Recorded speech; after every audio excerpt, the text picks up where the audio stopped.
Сайн байцгаана уу? Хүндэт үзэгчдээ та бүхэндээ хууль зүйнсний хүрээлэнгээс бэлтгэн өргөдөг энэ лайв подкастын удаагийн дугаарт үе тэнцгийн дээрлэхийн талаар ярилцахаар хүүхэд гэр бүл хөгжил хамгааллын ерөнхий газрын хүүхдийн эрхийн улсын ахлах байсаагч Отгон Гэрэл манай студид хүрэлцэн ирсэн байна. Танд энэ өдрийн мэндийг хүргэе. Өдрийн мэнд, танд гэсэн өдрийн мэнд хүргэе. Баярлалаа. 2024-өөс 26 онд хугацаанд нийт 2400 дуудлага гарсан байна. Үүний 66% нь боловсролын орчинд, сургуулийн орчинд үйлдэгдсэн байна. Тэгээ бусад одоо 21% нь олон нийтийн арга хэмжээ эсвэл баяр наадмын үйлдэгдсэн бол 8.9% гэр бүлийн орчинд үйлдэгдсэн байна. Тэгээд үлдсэн 0% одоо цахим орчинд үйлдэгдсэн байна тийм ээ. За нийт үзэгчдээ ч гэсэн энэ подкастыг одоо өдрийн мэндийг хүргэе. За хүүхдийн хөгжил хамгааллын ерөнхий газар нь яг за хүүхдийн цэцлэмжийн 108 утсаар бол хүүхдийн эрхийн зөрчлийн одоо дуудлага мэдээллийг одоо Монгол Улсын 21 аймаг 9 дүүргээ одоо бүх одоо сум дүүрэг хоригдоос ингээд авч идэг 24 цаг хүн төлбөргүйгээр авдаг. 2000 одоо 22 оноос хойш яг энэ үе тэнгийн дээрлэхтийн дуудлага мэдээлэл бол өмнөх онуудаас бол 21%, 22% тэ 1-2 дахин ийм өссөн үзүүлэлттэй байгаа. За орчноор нь авч үзэх юм бол яг түрүүнд дурдсан 69.2% боловсролын орчинд. Буюу илүүтэй нөгөө өсвөр насны хүүхдүүд за насаар нь ангилаад аваад үзэх юм бол 11-ээс 13 насны хүүхдүүд нийт одоо яг энэ үе тэнгийн дээрлэхтийн дуудлагуудаа 45% эзэлж байгаа. За 14-өөс 17 насны хүүхдүүд бол мөн 30-35% эзлэх гэж ийм одоо нэг үзэлтэй. За олон нийтийн арга хэмжээний үед буюу гудамж талбайд гэдэг нь илүү одоо сургуулийн орчноос бус орчноос гараад гэрлүүгээ харьцсан. За мөн одоо гэрийн нөгөө нэг гадах гудамжийн орчинд тий хөндлөнгийн танихгүй хүүхдийн зүгээс тий олон нийтийн бодон гудамж талбайд ингээд хүүхэд үеийнгийн дээрлэхэлтэд өртөх гэсэн ийм одоо судалгаа бол яг 108 дуудлагад иргэн тий одоо яг хаанаас тохын дуудлага мэдээлэл ирж байгаа гэдэг дээр суйрлаад одоо өгсөн дуудлага мэдээлэл дээр хийсэн ийм анализ байгаа. Энэ дуудлага мэдээлэл өгснийг сурвалжаар нь авч үзэх юм. Энд болохоор 1272 буюу 55.3% гэж юм тийм ээ. Гэмтэл цогц судлалын үндэсний төвдөр. Тэгэхээр нөгөө хүүхэд хохироод нөгөө гэмтэл цогц судлалын үндэсний төвдөр очоод тэгээд дэмжлүүлэх хугацаанд илэрж байгаа гэсэн үг тийм ээ. Тийм. Одоо яг тухайн хүүхэд ямарваа нэгэн байдлаар бие махбодын гэмтэл аваад одоо нөгөө дээрлэхтийн явцад зохиох, түлхэх тэр явцад хүүхэд гэмтэл бэртэл авсны улмаас гэмтэл цогц судлалын үндэсний төвд очоод за гэмтэл цогц судлалын үндэсний төв дээр маань бол нэгцгийн үйлчлэгээ гэж байрладаг.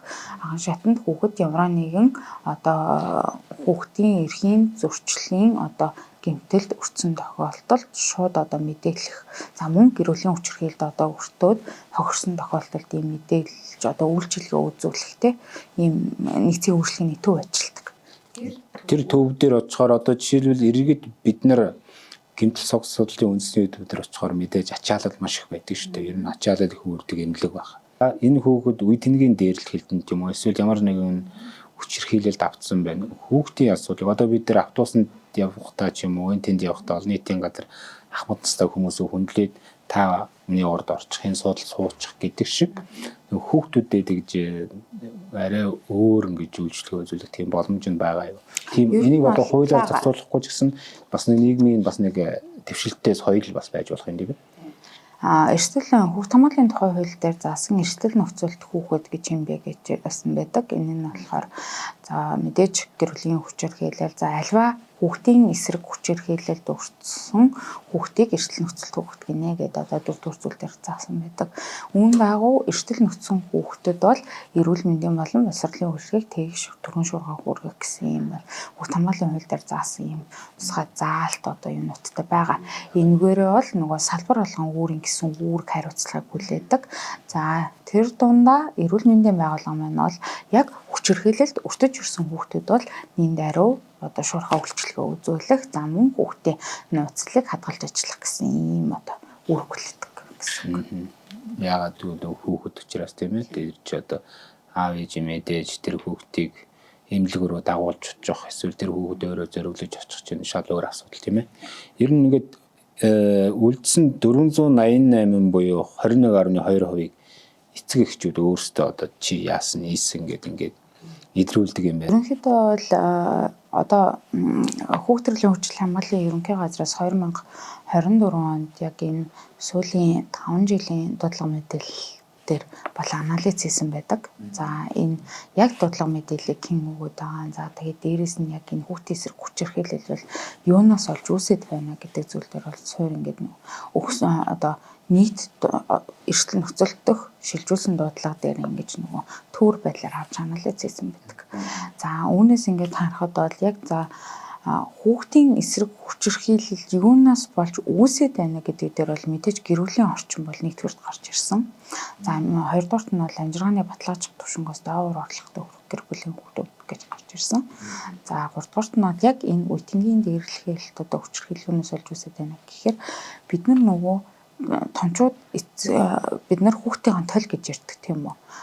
Тэнгүүд эргээд нөгөө яг үеийнгийн дээрлэхээлтэнд өртөж байгаа болон үеийнгийн дээрлэхээлтийг үйлдэж байгаа холбогдогч ингээд хүүхдүүдийн юу аваад үзэхээр ерөөсөө хамгийн юм гэр бүлийн суур хүмүүжил. Одоо ингээд үеийнгийн дээрлэхээлт тас болоод байгаа суур нэг юм нь удаан хугацаанд тухайн хүүхдийг шоголдог, дээрлэхдэг, тэ тарган бүдүүнээр нь дууддаг.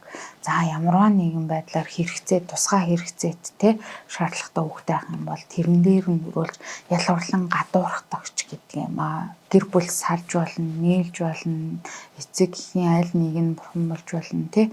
Тэр процесс дээр нөгөө аав чинь хайцсан, ээж чинь хайцсан тэ чи ийм штэ гэдэг хандлагыг нөгөө бид нар хүүхдүүдтэй ерөөсөө суулгана. Энэ яриа юунаас гараад байна гэд ингээд ерөнхийдөө бол ингээд бид нар дуудлага мэдээлэл ирлээ. Аган шатанд 21 аймаг нийслэл 9 дүүрэг дээр 833 хүүхд гэр бүлийн нийгмийн ажилтнууд ажиллаж байгаа. За мөн хамтарсан баг байгаа. Хамтарсан баг мөн хүүхд гэр бүлийн нийгмийн ажилтан байна бол тухайн яг хүүхэд гэр бүлийн орчинд нөхцөл байдлын үнэлгээг хийдэг байхгүй.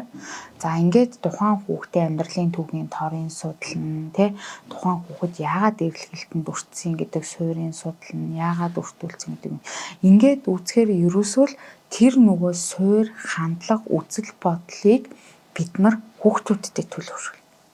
Эцэг эхчүүд өөрсдөө хүүхдүүдийн хажууд ангийнхан хүүхдийн талаар хамаагүй ярьдаг. Эцэг эхчүүд өөрсдөө хоорондоо хүүхдийн хажууд ингээд хоёр эцэг эх зэрэгцэж суугаад хүүхдийн хажууд тухайн хүүхдийн гэр бүлийн талаар ярьдаг. Ангийн багштай нь ярьдаг. Гэт ингээд нөгөө бид нар өдөр тутамдаа өөрсдөө анзаараагүй зүйлийг хүүхдийн оюун ухаанд бий болгоод тэр нь цаашаага энэ үеийнгийн дээрлэхэлд цаашлаад бүр бие махбодын хүч хэрхийллийг бий болгох таахгүй. За одоо ингээд түрүүнд хойлоод уртлаа те хөл бүтэн 55% нь ямарваа нэгэн байдлаар бие махбодын хүч хэрхийлэлд өртөө дэмжлэгт очиж байна гэдэг чинь энэ эрсдлийг ингээд нөгөө бий болгоод байгаагийн нэг юм байна. Суурин байна. Тэгээ хүүхдүүд өөрсдөө бас мэдээлэл өгдөг гинэ. Одоо энэ дээр бол одоо хувь нь 250 буюу 10% юм тий 10 орчим хувь нь өөрсдөө мэдээлэл өгдөг. Тэд нар бүр ингээд үе тэнгийн дээрлэлтэнд өртөөд бүр тэсвэрлэхэ байгаа ч юм уу. Эсвэл бас нэг арай нэг өөр хүүхдүүдийн нөгөө хувийн хүмүүжил, гэр бүлийн хүмүүжил тий бие авж байгаа байдлаар шалтгаалдаг ч юм уу тий. Ганц хоёр үе тэнгийн дээрлэл өртөхдөө тэрийг шууд хэлдэг. Тийм зоригтой хүүхдүүд байж зарим хүүхдүүд ингээд нуугаад бүр ингээд яваад нөгөө эмнэлэг дээр очиж илэрж штт тий. Ер нь хүүхдийн эсрэг хүч хэрхийллийн дуудлага мэдээллийн 35% хүүхэд өөрөө өгдөг. Ялангуяа сүүлийн жилүүдэд бол энэ тоо нэлээд өсөж байгаа. Ягаад гэхээр хүүхэд өөрийнхөө эрхийг бас хамгаалах чадамжтай болж байна. Өөртөө ингээд дуу хоолой хөргөдөг болчихоо гэдэг зүйлийг бас бид нэр бол харах хэрэгтэй. За 108 утсан минь бол яг анх 2014 оноос хойш бол яг дуудлага мэдээлэл хүлээж аваад одоо анхан шатнд яг хүүхд хамгааллын үйлчлэгийг бол хүүхд гэвэл хамтарсан баг минь үзүүлээд явж байгаа.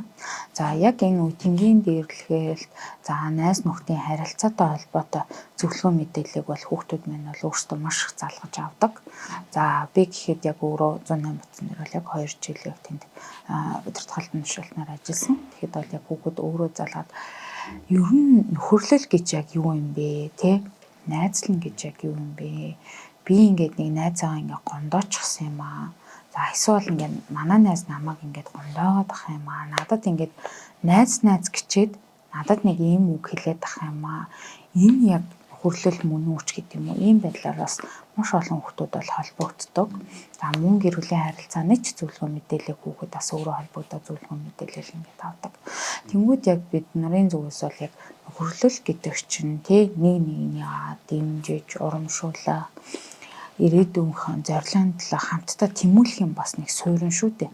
Энэ зүйлүүдийг бид нэр ингэж тайлбарлаж өгч ингэж ойлгуулдаг. Тэр дундаас яг хүүхэд өөрөө би тэгвэл яг үеийнгийн дээрлэхэлтэнд өртөөд байгаа юм байна гэд дуудлага мэдээлэл өгөөд хүүхд хамгааллын үйлчилгээ авдаг юм хүүхдүүд байдаг. Бүр яг би яг өртөөд байна тий манай ангийн хүүхд намайг ингээд байнгын ингэж нөгөө шогуулж дээрлэхэж байдаг. Сүүлдээ ингээд нөгөө анги дотроо ингээд параг зүсгээд ингээд тэр хүүхд ингээд юмд оруулдаг гэдэг юм уу тий ийм зүйл би болоод байна. Эргээд би үнээсээ болоод би хичээлдээ явмааргүй байна гэдэг ийм одоо нөгөө хүүхдүүд орж ирээд дуудлага мэдээлэл өгч ерөнхийдөө ол үйлчилгээ авдаг гэх байна. За тэгээд мэдээж нөгөө үеийнгийн дээрлэхэлтэнд орсон хүүхдүүдэд бол бид нар яг хүүхд хамгааллын тухай хуулиар бол боловсролын орчинд бол хүүхд хамгааллын үйлчилгээ үзүүлэх, за мөн гэр бүлийн орчинд хүүхд хамгааллын үйлчилгээ үзүүлэх юм бол холбоотлох зүйл залтын хувьд бол үйлчилгээ үзүүлээд явж байгаа. Боловсролын орчин гэхэд мэдээж бол боловсролын орчны хүүхд хамгааллын баг гэж байдаг. Нийгмийн ажилтан нарийн бичиг хийгээд захидлаар ахлуулсан холбогдох мэргэжилтэнгүүд одоо яасан юм баг гэж байгаа. Ер нь үе тэнгийн дээрлэхэлд хөдөө орчинд аймаг орон нутагт их байна уу, нийслэлд байна уу тийм ээ? За яг нийт дуудлагаар нь авч үзэх юм бол нийт дуудлагын 63% бол яг нийслэлийн 9 дүүргийн хэмжээнд эзэлж яадаг. За тэгээд 37% 21 аймаг нийслэл 9 дүүргийн дуудлага мэдээлэл бол эзэлж яадаг. Үеийнгийн дээрлэхэлт нь илүү одоо ингээд орчноор нь улам бүсээр нь аваад үзэхээр нийслэлийн хэмжээнд илүү өндөр байдаг. Одоо яг цагдаагийн одоо хорооны хэсгийн байцаагч гэдэг юм уу, дүүргийн хэсгийн байцаагч нь байна бол нэг шалган шийдвэрлэх ажиллагаа гэж явуулдаг шүү дээ. Тухайн хүүхдэд одоо ямар гэм хор учирсан гэдэг үүднээс тэрэн шиг хүүхдийн эрхийн улсын байцаагч маань хүүхдийн эрх аюулгүй байдлыг хангах хүрээндээ зөрчлийн тухай хуулийн 6.20 дээр заасан нийт 23 заалт зөрчлийг бол шалгадаг. За энэ дундаа бол яг боловсролын орчны зөрчил гэж үзэх юм бол яг боловсролын орчинд хүүхдийг эрсдэл нөхцлөөс урьдчилан сэргийлэх үйл ажиллагаагаа зохион байгуулсан, явуулсан, үйлчилгээ үзүүлсэн гэдэг дээр нэг зүйл залж шалгадаг. За мөн боловсролын сургалтын дотуур байр өдөр өнжүүлэх бусад одоо сургалтын орчинд хүүхдийн аюулгүй байдлыг хангах үүднээс бас нэг зурчил шалгаж байна. За эцэг их асран хамгаалагчдын зүгээс бол нийтдүр 5 залтыг бол шалгаад ингээд холбогдох хуулийн хариуцлагыг хүлээх буюу мөнгөнд торгуулийг тавьдаг гэсэн үг. Ер нь сургуулийн орчинд ихэнх үе тэнгийн дээрлэхэлд үйлдэгдэж байна. Тэгэхээр та сая хэллээ дотуур байранд байна уу? Эсвэл тэр яг хичээлийн танхимд нь байна уу? Завсарлах үеэр нь байна уу? Яг хаана ингэж үе тэнгийн дээрлэхэлд их үйлдэгдэж байна. За ерөнхийдөө яг бүр боловсролын орчин дотор ингээд ухаад авч үзэх юм бол анги дотор ангийн ангийнхаа хүүхдийг дээрлэж гэнэ үү эсвэл 9А-гийн хүүхд 9Б-гийн хүүхдийг дээрлэж гэнэ гэдэг бас асуудал баг тийм ээ. Ерөнхийдөө бол яг нөгөө харьцангуй ойлголттой боловсролын орчин гэдэг бол тухайн сургууль доторхыг л хэлж байгаа. Бүр цаашлаад нөгөө кейсээр нь мэдээж ухаад ингээд үзэх юм бол анги дотор илүүтэй нөгөө ялварлангаа дуурхал тэ нэгнийгаа шоглох, дээрлэх, доромжлох тэ за ямар тэр нь эргээд нөгөө ангиас гараад явхаараа боловсролын ингээд нөгөө нэг тэр орчин буюу сургуулийн хашаан дотор тий нэг тоглож явцдаа дээрлэх. Тэр нь эргээд ямар нэгэн байдлаар хүүхэд унж юм уу, бэртэж юм уу, цохилтоос юм уу талаар нөгөө бие мод өвчрхэл төртөд байгаа байхгүй. Ер нь та сая ярьлаа ингээд хүүхдийн одоо үе тэнгийн дээрлэлтийг ингээд та ер нь шалгалт хийх одоо мөрдөн байсан гэх үү. Одоо ингээд сургууль дээр очиод ингээд ерөнхийдөө мэддэгдэхгүй ингээд хувцастай очиод анзаараад ингээд явах. Нийт бид нар 11 төрлийн одоо объектууд хяналт шалгалт хийх одоо хүсэлттэй буюу жил дунджаар 2000-аас 3000 объектууд хяналт шалгалт хийх төлөвлөгөөний саналыг бол хургуулдаг. Мэдээж энэ нь тухайн жилдээ эрсдэл өндөр гарсан ч гэдэг юм уу тий. За данган ерөнхий боловсролын сургуулиуш бид нар одоо өдрөмжүүлэх төв гэж хэлсэн. За мөн бид нар хүүхэд харах үйлчилгээ. За насан туршийн хүнийг ажилуулахыг хорлсон ажлын байрны жагсаалтад бид нар бол хөдөлмөрийн байцаагчтай хамтарч одоо энэ хяналт шалгалтыг ч гэдэг юм уу. Энэ хүрээндээ бол холбогдохыг хяналт шалгалтыг хийгээд явна. За хүүхдийн эрхийн зөрчил дээр бол бид нар мэдээж тухайн хүүхд хамгааллын тухай хууль болон хүүхдийн эрх улсын байцаагчийн дүрмэн дээр бол хүүхдийн эрх аюулгүй байдалд орчиж байгаа тохиолдолд шууд нэвтрэх эрх бүхий юм албан тушаалтнууд байдаг л да хүүхдийн эрх улсын байцаагч нар маань. Энэ хүрээндээ бол бид нар хяналт шалгалтыг хийгээд явдаг. За мөн мэдээж иргэний өргөдөл гомдол буюу энэ яг одоо үеийнгийн дээрлэлт одоо болж байна болоод байна гэдэг бол сургуулийн дотор байр за өөр одоо ямар чухал объектуудын тийшээ бол бид нар холбогдох хуулийн хүрээндээ үнэлгээр шалгуулад холбогдох хүүхдийн эрхийн улсын байцаагчийн хяналтын хууц гэж байдаг. Тэрвээрээ бид нар холбогдох хяналтаа хийгээд төрийн хяналт шалгалтынхаа хуулийн дагуу зохиох одоо арга хэмжээг авъя гэсэн. Зохиох арга хэмжээ гэхээр одоо үе тэнгийн дээрлэлт одоо нөгөө дээрлсэн хүүхдийг нь одоо бас хамаагүй шийтгэж болохгүй тийм ээ. Одоо энэ яг ямар зохицуулалтууд байна? Үнэхээр сургууль мэдээд тий ангийн багш гэдэг юм уу нийгмийн ажилтан мэдсээр байж тэрийг одоо таслан зогсоох үүргээ хүлээгүй одоо арга хэмжээгээ тий аваагүй бол зөрчлийн тухай хуулийн 628-аар бол 3 хүртэлх сая төгрөгөөр торгуулийн арга хэмжээ аавна. За мэдээж одоо сургуулийг 3 сая сургууль тий. Тэгээд эн чинь албан тушаалтан бол мэдээж хувь хүн бол 300 мянга. Гэхдээ эн чинь нөгөө төрийн албаны тухай хуулиар бас холбогдох албан тушаалтан нөгөө төрийн албаны сахилгын шийтгэл ногдуулна гэсэн юм залтдаг. Сахилгын шийтгэл оногдуулна тийм ээ. Одоо ингээ хүүхэд тохирсон байдаг трийг нийлрүүлээ тухайн байгуул 3 сая төгрөгөөр торгуулаад өнгөрөх юм байна шүү дээ тийм үү. Тэгээ мэдээж цаашаа арга хэмжээ авах ёстой. Албан шаардлага хургуулна, зөвлөмж хургуулна. Тэрэн дээр тодорхой хугацаанд холбогдох арга хэмжээг аваад хариу мэдэгдэх ёстой гэсэн. Зөрчлийн тухай хуулийн дээр бол ингэж үү. Эрүүгийн хэрэг одоо нөгөө үүсгээгүй тохиолдолд 3 сая төгрөгөөр. Эн чинь хүүхдийн эрх аюулгүй ноцтой зөрчил тохиолдолд нь бол одоо гэмтэл согс судлалын үндэсний төв дээр очсон байна шүү дээ. Бие махбодод мэдээж одоо халтаад хүүхдүүд гэмтлийн зэрэг тогтоогдоод ингэж явж байгаа тохиолдолд цагдаагийн байгууллага дээр эрүүгийн гэмт хэрэгээр бүртгэгдээд одоо арга хэмжээ авагдана. Удаа дараа тий үе тэнгийн дээрлэлтийг одоо өгүүлдээд за тэр нь одоо хүүхдийн бие махбодод ноцтой хохирол учруулсан тохиолдолд тэр нь эрүүгийн хариуцлага хүлээх явна. За эрүүгийн хариуцлагын хэм хэмжээ нь бол мэдээж цагдаагийн байгууллага бол шалгаж одоо ингэ шийдвэрлэж явж байгаа. За энэ дундаа бол манай бас хүүхд хамгааллын байгууллагаас үзүүлдэг нэг үйлчлэгийн хүмүүрлийн чанартай албадлагын арга хэмжээ авагдсан хүүхдэд бол бид нар холбогдох одоо 120 цагийн одоо зан үйл нөлөөллийн юм сургалтуудыг явуулдаг зохион байгуулж явуулаад энэ нь бол манай 21 аймаг нийслэл 9 дүүргийн хүүхд гэрлийн хөгжил хамгааллын газар хэлтсүүд дээр ингээд хариуцсан албан тушаалтаа ажиллаж явдаг гэсэн үг. Альва тийм одоо хууль ч юм уу эсвэл тэр бодлогын баримтчгийн хэрэгжилтийн хамгийн гол суурь нь бол судалгаа байдаг тийм ээ. Одоо судалгааг үнэн зөв хийсэн бол тэр цаашдаа нөгөө нутагших хэрэгжихэд хамгийн боломжтой. Жишээлбэл одоо сая захин хөгжил харилцаа холбооны яамнаас хүүхдийг захин орчинд хамгаалах гэдэг нэг хуулийн төсөл явж байгаа тийм ээ. Нөгөө талаас тэр хүүхд захин орчинд гэхээс илүү нэг боловсролын орчинд нь илүү өртөөд нь шүү дээ. Судалгаа нь ингээд та бүхэн гаргаад ирсэн.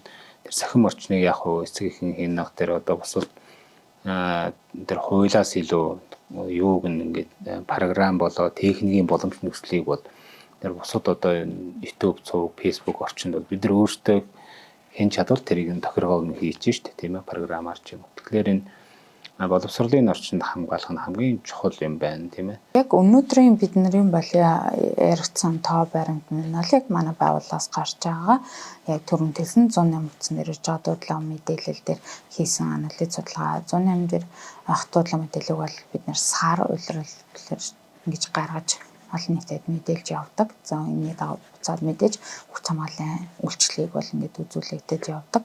За мөн мэдээж боловсролын байгууллагатаа бас бид нэр эргээд яг боловсролын орчинд эрсдэл нөхцөлд хэдэн хүүхэд байгаа юм. Бид нар хүүхд гэрүүлийн байгууллага дээр хэдэн эрсдэл нөхцөл хүүхэд байгаа юм гэрчлийн нөгөө яг төрийн захиргааны байгууллагуудаараа ахар шатны байгууллагуудаараа дамжуулаад судалгаа мэдээлэл маань ирээд нэгтгэгдээд ингээд хамтарсан үйлчлэгээнүүд бол үзүүлэгдэж явдаг гэсэн үг. Тэгэхээр энэ гол судалгаа бол танахаас гараад тий бодлого боловсруулагч нарт очиж хууль болж хэрэгждэг гэсэн үг тийм ээ. За баярлалаа. Таны цаашдын ажил хөдөлмөрт амжилт хүсье. За баярлалаа.